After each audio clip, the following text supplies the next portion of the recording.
Romanos capítulo 8, versículo 12 a seguir, está escrito assim a palavra do Senhor. De maneira que, irmãos, somos devedores, não à carne, para vivermos segundo a carne. Pois se vivermos segundo a carne, morreremos. Mas se pelo Espírito mortificarmos as obras do corpo, então viveremos. Porque todos os que são guiados pelo Espírito de Deus, esses são filhos de Deus. Porque vocês não receberam espírito de escravidão, para estardes outra vez com medo, mas recebestes o espírito de adoção de filhos, pelo qual clamamos, Abba, Pai. E este mesmo Espírito testifica com o nosso espírito que agora somos filhos de Deus. E se somos filhos, somos também herdeiros, herdeiros de Deus e co-herdeiros com Cristo. E é certo que com Ele padecemos, para que também com Ele sejamos glorificados.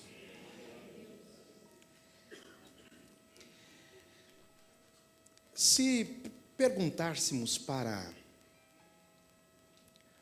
um recém-convertido, muito obrigado, que frequenta os nossos cultos há 3, 4 meses, e você perguntasse qual foi a maior vitória, a maior bênção que você recebeu do Senhor, sem sombra de dúvidas, essa pessoa vai dizer que foi a salvação da sua alma. Porque a proposta do Evangelho é justamente esta: é salvar. Pois o Filho do Homem veio buscar e salvar o que se havia perdido. A proposta do Evangelho não é bem-estar, não é sucesso financeiro, não é riqueza terrena. A proposta do Evangelho é unicamente salvar pecadores. Esta é a ação de Deus na atuação do seu Espírito pelo ministério da igreja. Paulo diz que é pela loucura da pregação. Pecadores são aceitos em Deus. E esta dádiva da salvação traz consigo o privilégio de agora sermos feitos filhos de Deus. E falar que somos filhos de Deus parece até algo comum, talvez até banal. Porque o mundo alega essa paternidade. As pessoas dizem o seguinte: eu também sou filho de Deus. Mas a Bíblia é bem restrita sobre quem são os filhos que de fato Deus recebeu como seus filhos. E em João capítulo 1, versículo 12, está o crivo da palavra, que diz o seguinte: mas a todos aqueles que o receberam, trata-se do Cristo, do Filho, de Jesus. Então todos aqueles que receberam Jesus, Deus concedeu-lhes o poder de agora serem feitos filhos. Filhos que não nasceram segundo a carne, nem segundo o sangue, nem segundo concepções humanas, mas segundo a vontade de Deus. Só que aqui há um parâmetro que Paulo diz que nós somos filhos adotivos. E essa palavra adoção no Brasil, ela não é muito bem compreendida, porque é tratado como um certo menosprezo. Quem é pai e mãe de adolescente aqui? Quem é pai e mãe de adolescente? Quando há uma divergência entre os irmãos, qual é a maneira de um ferir o outro? Você foi adotado. A mãe te achou no lixo. Porque a adoção está ligado literalmente a algo que é desprezível, a menosprezo, a desdém. E quando nós lemos isso aqui e ouvimos que nós somos filhos adotivos de Deus, soa com uma certa estranheza. Mas Paulo estava escrevendo aos irmãos de Roma, e em Roma até o 8º dia de vida, a criança não recebia nome. Havia uma cerimônia pública, onde a mãe enrolava a criança, trazia uma espécie de junco, colocava no centro da reunião, como essa mesa aqui está. O pai biológico olhava as características da criança, ouvia o seu choro, e se ele abaixasse, apanhasse no seu colo, é a mesma coisa aqui no Brasil, de ir no cartório e registrar a criança. E quem registra está dizendo o seguinte: é o meu filho, eu o amo, vou instruí-lo, vou educá-lo, e quando ele crescer, ele herdará tudo que eu possuo. Essa era a ideia. Todavia, se esse pai virasse as costas e fosse embora nessa cerimônia chamada dia de consagração, ele não tinha ligação paterna com essa criança. Ele estava negando a sua paternidade. Ele estava negando assumir o seu compromisso. E aquela criança ia crescer sem nenhum tipo de vínculo, direitos com este pai biológico. Só que como essa reunião era aberta ao público, se algum homem se levantasse e apanhasse a criança no colo, ele estava dizendo o seguinte: não é meu filho, não veio de mim, não tem meu sangue, não tem meu DNA, não tem minhas características, mas eu não vou permitir que ele viva sem nome e sem história.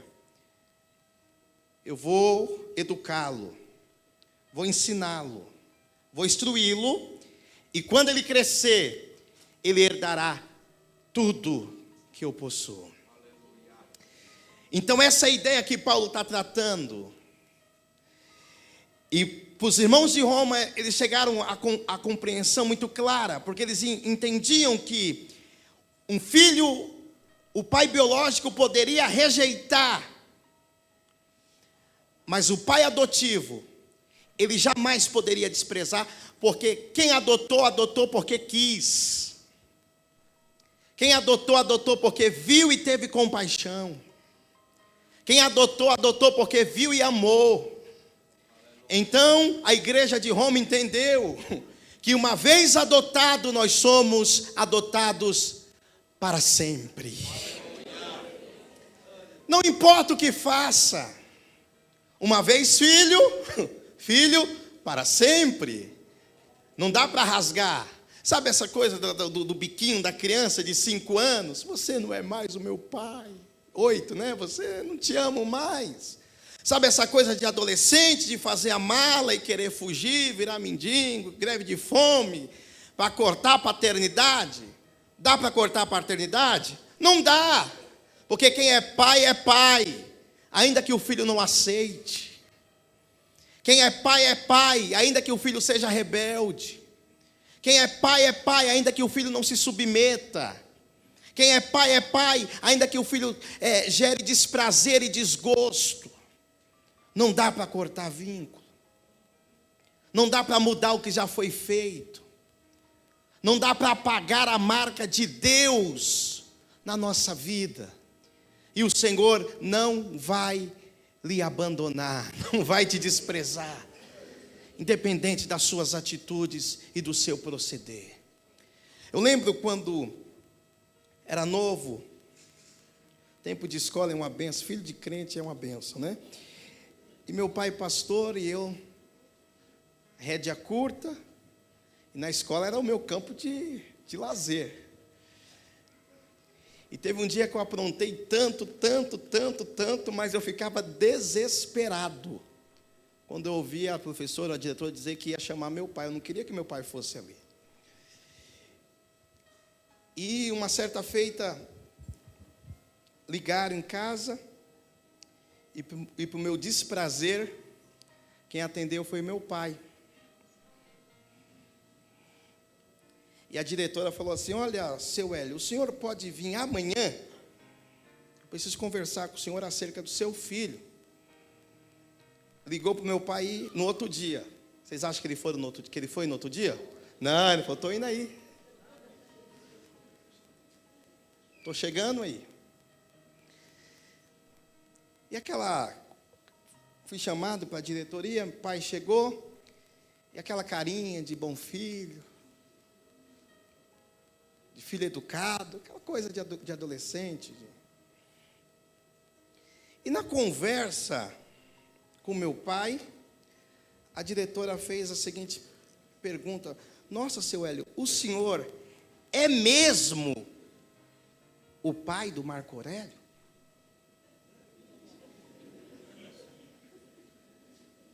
Mediante a tudo que ela relatou, o pai fez assim: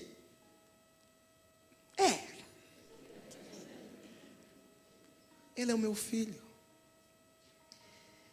E será que às vezes nós não envergonhamos o nosso Pai Celestial de igual modo também, com as nossas atitudes, já que não dá mais para cortar vínculos, virar as costas, porque de fato Deus nos recebeu, e nós estamos sendo trabalhados pelo Espírito, para que possamos florescer a imagem do nosso irmão mais velho, e a nossa natureza nos distancia de uma maneira gigantesca daquilo que Deus projetou, daquilo que Deus deseja para a nossa vida. E nós só podemos realizar essa tarefa com a ajuda de Deus, o Espírito atuando em nossa vida. E agora a gente começar por fé a viver a vida que agrada a Deus. Porque às vezes nossos desejos, sonhos, metas, objetivos, tudo isso nos separa daquilo que Deus quer. Então há uma guerra travada, há uma guerra estabelecida, há frustrações, há queda. Mas lembre-se, você é filho, e o Pai não vai te abandonar. Pastor, eu acho que eu vou me perder. Não vai, tendo por certo que aquele que em vós começou a boa obra é fiel e aperfeiçoará até o dia do Senhor. Então, olha só, Deus só tem um filho biológico, que é o Cristo, que é Jesus. Um dia Felipe perguntou: Senhor, mostra-nos o Pai, isso nos basta. O que Jesus responde? Felipe, estou há tanto tempo convosco e não me tendes visto. Quem vê a mim, vê o Pai. Não crês tu que eu estou no Pai, que o Pai está em mim? As obras que eu faço não faço de mim mesmo, mas é o Pai que está em mim, é Ele quem realiza essas obras. Então, Jesus é o único filho que tem o DNA do Pai. Ele parece com o Pai, ele é igual ao Pai. O Pai pensa, ele fala, o Pai projeta, ele executa. Paulo diz que nele habita toda a plenitude de Deus, toda a plenitude da divindade, habita em Cristo. Mas nós não temos a natureza, por isso nós somos filhos adotivos. Nós não temos o DNA divino, amém? Compreenderam a expressão filho adotivo e filho biológico? Só que o Pai nos deu um nome. Só que o Pai nos registrou, é meu, não parece comigo, mas é meu. Então Jesus disse: eu vou para o meu Pai e vou deixar o Espírito Santo. O Espírito Santo vai morar em você. Qual é a função do Espírito Santo? É demolir essa estrutura terrena, essa natureza adâmica que nós herdamos por causa da queda do homem. E agora o Espírito Santo está nos lapidando e nos formando a imagem de Cristo. Amém? Então é todo dia, é uma ação contínua do Espírito em nós. Todo dia o Espírito vai lapidando. Tem coisas que você estava entrelaçado, que você achou que nunca ia conseguir vencer, mas Deus te deu graça e você está rompendo em fé, está rompendo. E alguém já está reconhecendo, isso é crente. Por que dizem isso? Porque a turma já está vendo que a gente está parecendo com o nosso Salvador. Esse é o nosso objetivo, parecer com o Filho de Deus. E aqui, irmãos, há um ponto importante a ser tratado. É que nós precisamos mudar a nossa concepção acerca de chamada, de ministério. Porque você já ocupa o maior lugar, o melhor lugar em Deus. Você é filho. E tem gente, pastor, que não quer ser filho, quer ser servo. E Deus não trata a gente pela função que nós exercemos. Deus não me chama de pastor. Deus não me chama de cantor, de músico, de presbítero, de missionária. Como é que Deus te trata? Filho. Oh, glória, olha. Meu filho. Só que a questão é que tem muito filho com mente de servo. Então já é filho, mas quer se comportar como servo. Olha a história do irmão mais velho do pródigo. Ele fica descontente com a ação do pai com seu irmão mais novo. E ele vai dialogar com o papai e diz o seguinte: pai, há quanto tempo eu te sirvo e nunca me deste nada? Então ele é filho, mas está se portando como servo. Qual é a resposta do pai para ele? Você não entendeu, meu filho? O que eu tenho é teu.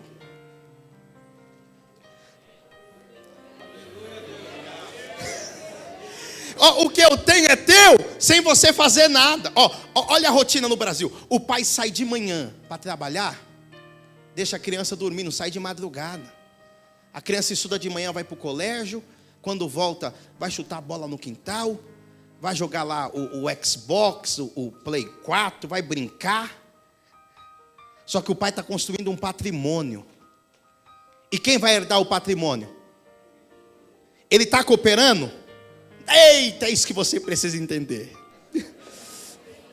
É só isso que você precisa entender. Todas as vezes que você diz, eu vou fazer para Deus e Deus vai fazer para mim, você está agindo como servo. Deus não quer isso. Todas as vezes que você falar, eu vou fazer para Deus, porque enquanto eu faço para Deus, Deus faz para mim, você não entendeu. Se liberte disso. Você é filho. E para o filho o pai faz, sem o filho fazer nada, sem ajudar mesmo. É graça.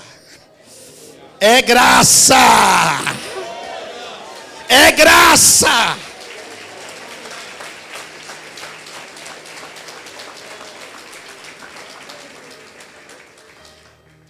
Por outro lado, há um extremo na questão do relacionamento com o cumprimento da chamada que foi confiada, porque o que eu estou falando acerca de filho, eu não estou menosprezando a chamada, o ministério, não é isso. Estou falando na questão do relacionamento, não é o que se é feito, e sim como se é feito. Aqui não é a ação, é a intenção, é o coração. Amém? Entendidos?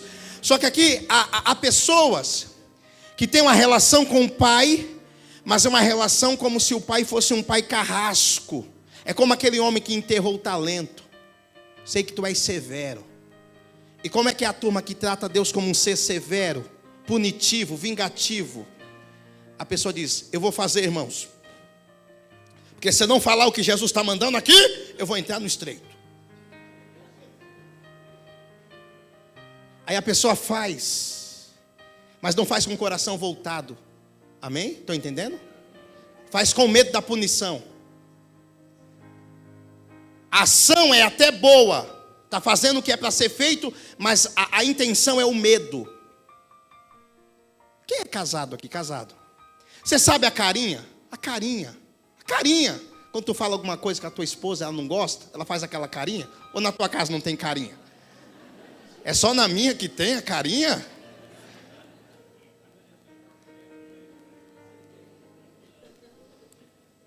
Aí a esposa pede para o marido ir em determinado local ou sair, e ele não quer ir. Mas ele não quer falar não. O que ele vai fazer? A carinha.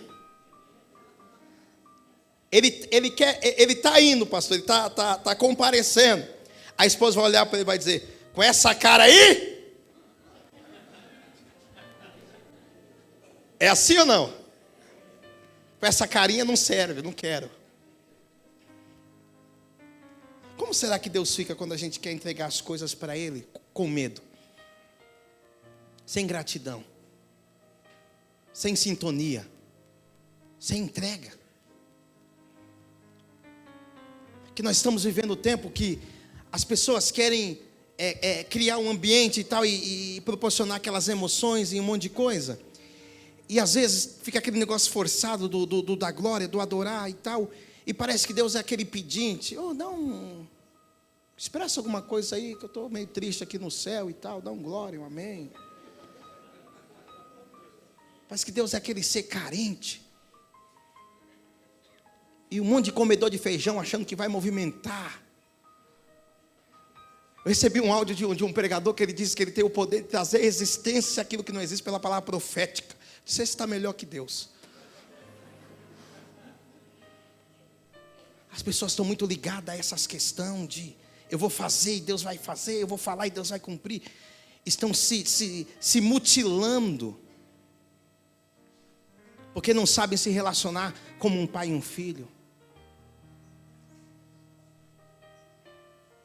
Não sabe ser natural com as coisas.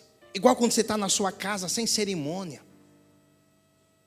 Não é assim na tua casa? Na tua casa tem cerimônia. E às vezes a gente quer levar os nossos ritos, o nosso jeito. E estamos acovardados igual aqueles filhos que são criados na pressão psicológica. Que o pai é alcoólatra. Aí o pai chega em casa, bem ruim, louco. E o cachorro, quando vai latir e vê que é ele, já vai para a casinha.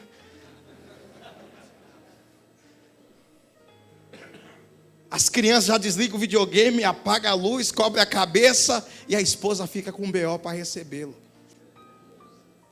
Tem gente tratando Deus assim. Temos que crescer o nosso relacionamento com o Pai. Entenda isso. Herança não tem a tua participação. Herança não tem o seu trabalho. Herança é coisa do Pai.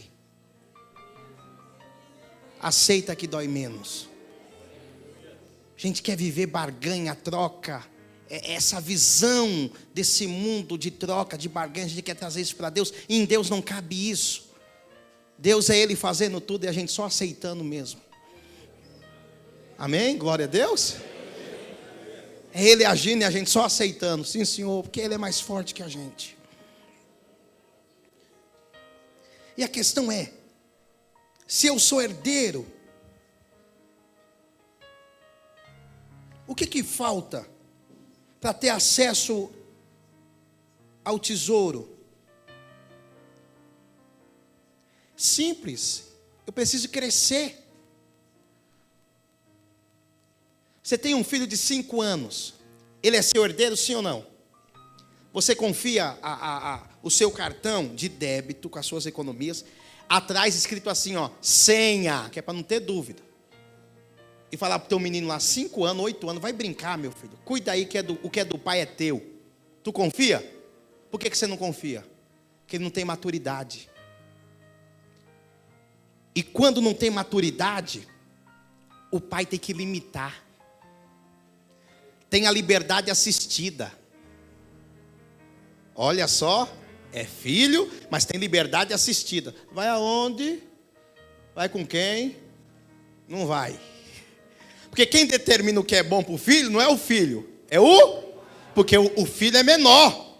Olha o que Paulo diz, que o filho enquanto menor, nada difere do escravo, antes precisa de tutores. Vou resumir isso para vocês. Alguém que é herdeiro da fazenda, mas o pai precisa sair. E na ausência do pai, quem governa a casa é o filho mais velho. Era assim no tempo bíblico. Só que o filho mais velho é infantil, é bebezão. Ele não tem maturidade para assumir a casa na ausência do pai. O que o pai vai fazer? Vai pegar um dos empregados, dos servos, que ele tem a confiança, vai dizer, olha o meu filho. Cuida do meu filho. Não deixa, eu quero voltar e ver meu filho íntegro. Do jeitinho que eu estou deixando. E como é que funcionava? É igualzinho ao nosso tempo. Sabe quando uma criança está bagunçando muito e o pai dela não está perto? E você olha bem, você já fez isso. Já fez. Você olha bem sério, você vai, vou contar para o seu pai, menino. Não é assim? Quando o teu pai chegar. Aí o menino, se o pai for firme, ele já vai ficar com a anteninha ligada. Sim ou não? Só que às vezes o garotão está na casa dele, é o espaço dele. Mas ele não entende que aquilo é dele, porque ele é infantil. Ele tem que crescer. Então as pessoas que não têm nada a ver, limita ele. Vocês estão entendendo isso? Por que limitam? Porque ele é criança. Agora dá para limitar depois que cresce? Dá para falar assim, irmão, não vai para casa não, porque o bicho papão está na tua garagem. Adianta eu falar isso para algum de vocês aí? Porque você cresceu. Você vai lá, que bicho papão que eu vou entrar na minha casa. E se falar isso para uma criança, resolve? Resolve. Então tem muita gente com medo de um monte de coisa. É porque é infantil ainda. Tem que crescer. É por isso que eu fico olhando para a vida. Eu acho que fizeram macumba para mim. Porque é infantil, é assim mesmo, tem medo. Eu acho que fizeram macumba para o meu casamento. É porque é criança. Depois que cresce, isso passa. Ô glória. Depois que crescer, isso passa, acaba. Mas a pergunta é: o que gera o crescimento? Repita comigo: alimentação. Você cresce na proporção que você come. Amém? Criança tem uma grave complicação. Primeiro, criança é conduzido pelo sabor e não pelo nutriente. Então tem que ser docinho.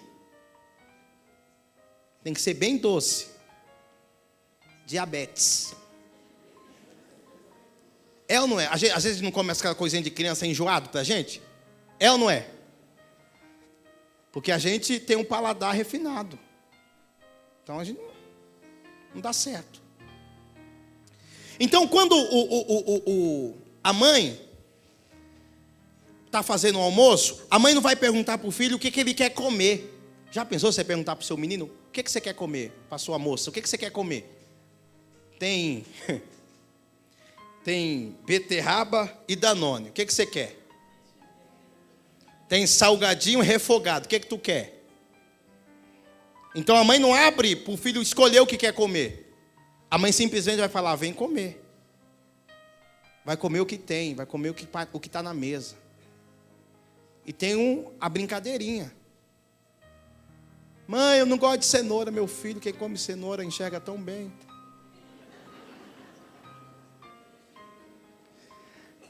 Eu não gosto de beterraba, meu filho, beterraba faz tão bem para o sangue. Mãe, eu não gosto de espinar. Você é o homão da mamãe. Como é que você vai defender a mamãe? E na brincadeira, a criança vai acostumando, o metabolismo vai acostumando com substância, com alimento. E quem tem cardápio em casa não aceita comer qualquer coisa na rua. Essa criança vai dar trabalho quando for dormir na casa do priminho, da tia preguiçosa. A titia preguiçosa. Aqui a gente come o que tem. Aqui é batatinha frita.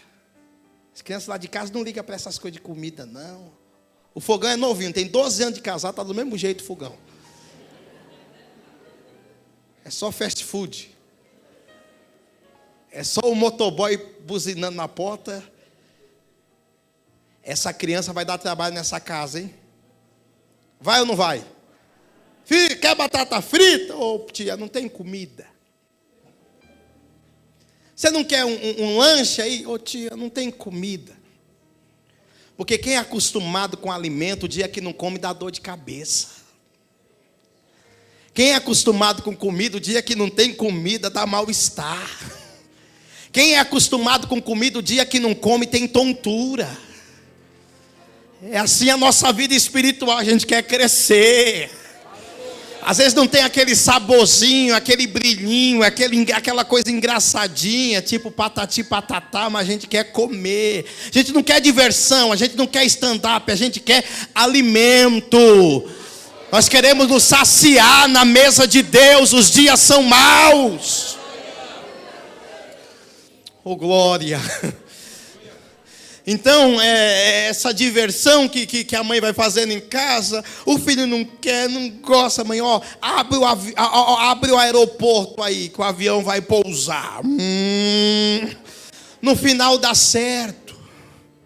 No final dá certo. Você como um pai, como mãe, insistiu para cuidar do seu filho, para nutri-lo. O Espírito de Deus está fazendo a mesma coisa na nossa vida. Talvez as nossas preferências serão invalidadas para que a vontade do Senhor se cumpra, seja efetuada em nossa vida. Talvez o nosso paladar não vai de início, de imediato, se adaptar às formas de Deus, porque nós já escolhemos a nossa forma, o nosso jeito de tranjeitos e tal, mas Deus está insistindo, olha, o alimento é esse. A comida é essa aí. Agora nós estamos chegando nessas datas festivas de final de ano. É tão gostoso, não é? É bom, não é? É maravilhoso.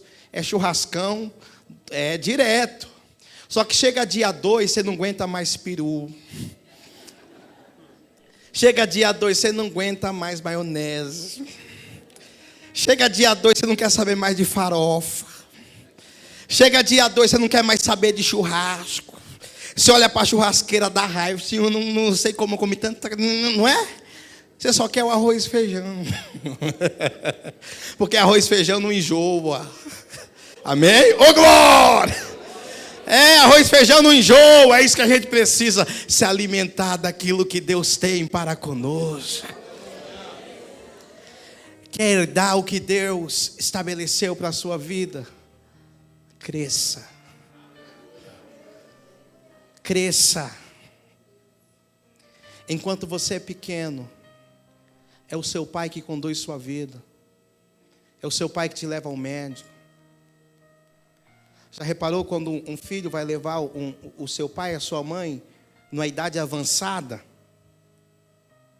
ao hospital?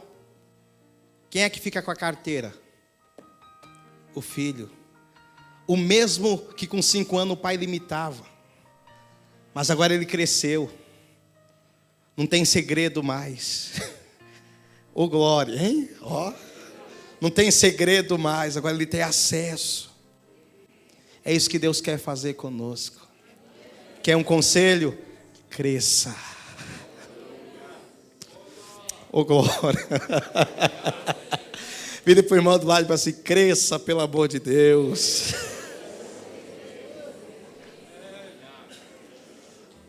Ô, glória. Que maravilha. Que maravilha, hein? Deus abençoe vocês. O Pai quer comunicar segredos. Tanta gente infantil na igreja. Até prega bem, mas é infantil. Deus até usa, mas é criança. Tirar o pirulito já era. Faz birra, hein? Se joga no chão, esperneia, desfalca, falta, não dá satisfação. Fica com aquela cara feia para todo mundo perguntar o que foi. Não tem gente que fica caçando assunto? Tem ou não tem? Caça assunto, fica aquela cara feia, meu Deus. Aquele vitimismo. Qualquer coisinha chora, se derrama. Infantil. Sabe o que diferencia uma criança de um adulto? É que quem resolve o problema da criançada é o pai.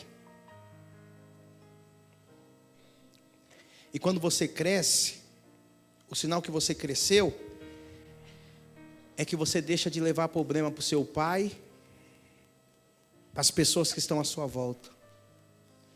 Porque a marca que você cresceu é o registro que você tem condição de resolver os seus problemas, os seus BO. Amém? Então daí a gente vê quem cresceu e quem não cresceu. Vamos ficar de pé, gente? Orar?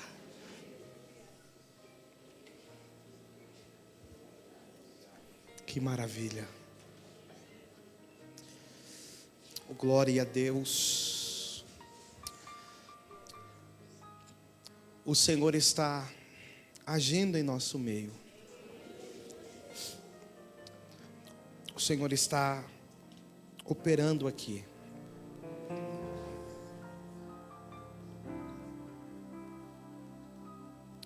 Lembre-se que você está debaixo da tutela de Deus, da proteção dEle, e que independente do que esteja ocorrendo na sua vida, Deus está no controle de tudo.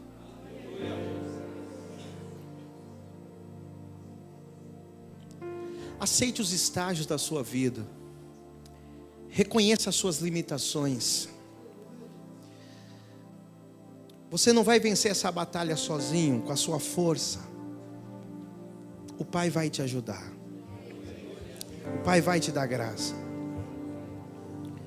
Não olhe para um, para outro. Ah, Senhor, mas eu queria ser como fulano, como ciclano. Não. Reconheça as suas fragilidades. Suplique o socorro do Pai. Suplique a ajuda do Pai. Porque o Pai está no controle de tudo. Cada detalhe da sua vida está debaixo da jurisdição de Deus. Não há privacidade entre você e Deus. Não há privacidade entre a tua vida e os olhos de Deus. O teu relacionamento com o Pai não existe privacidade. Não existem segredos. Por que a incredulidade quer nos tirar do foco, do direcionamento, da posição? Por que damos vazão àquilo que nos separa de um tão grande amor? Porque mesmo sabendo que estamos aqui, mas não somos daqui, não pertencemos a esse mundo, mas parece que estamos arraigados com as coisas dessa terra. E precisamos romper em fé. Precisamos que o Espírito credencie a nossa vida, para que possamos compreender de fato, vivenciando, que nós temos apoio, refúgio, guarida, proteção, consolo em Deus. O Senhor está contigo nessas provações. O Senhor está contigo nessas dificuldades. O Senhor está contigo nessa porta fechada, nessa crise, nessa dificuldade. Creia. Há uma novidade sobre a tua vida. Há uma novidade que os céus ortogam essa noite. Saia daqui de cabeça erguida. Você já tem tudo o que precisa. Para de focar no que está faltando e agradeça-o. Ele anda contigo na terra. Ele guarda os teus passos. Ele guarda a tua família. Você tem um pai, você tem consolo. Ele te carrega no colo. Ele entende suas crises.